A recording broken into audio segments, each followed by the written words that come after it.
Today we're standing on one of the sites of the worst catastrophes in not only Western New York, but in the whole entire world.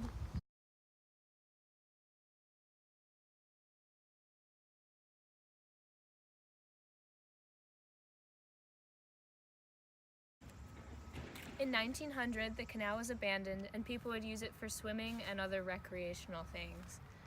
In 1920 to 1940, Hooker Chemical Company began dumping chemicals from their plant into the canal, and they put soil over it to bury the chemicals underground in steel barrels.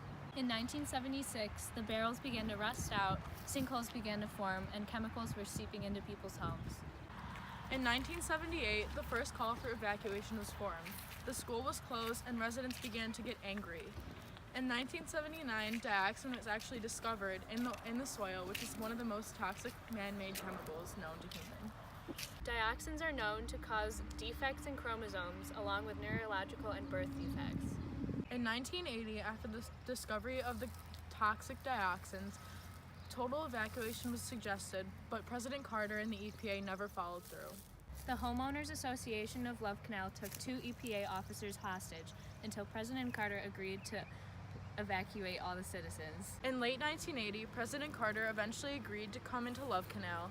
He agreed to remove the residents, clean up the toxic waste, and sue the company responsible for dumping all the chemicals into the canal. The street is all that remains of the homes that were demolished in 1990. After 2000, homes began being rebuilt in the Love Canal area. However, on May 30th, 2018, there was an article published on the front of the Buffalo newspaper claiming that the harmful effects of Love Canal can still be seen today. Most of the adults that previously lived in this area have died of numerous cancers, and their children suffer from higher exposure and likelihood to die of the same cancers. It's truly difficult to understand how heartbreaking Love Canal is until you take a walk down 99th Street and see all of the overgrowth, old sidewalks, and old driveways that people used to live on. Love Canal was one of the most eye-opening environmental disasters because it showed how human greed could overcome human safety, and this whole issue could have been prevented if safety precautions were taken. Those darn humans.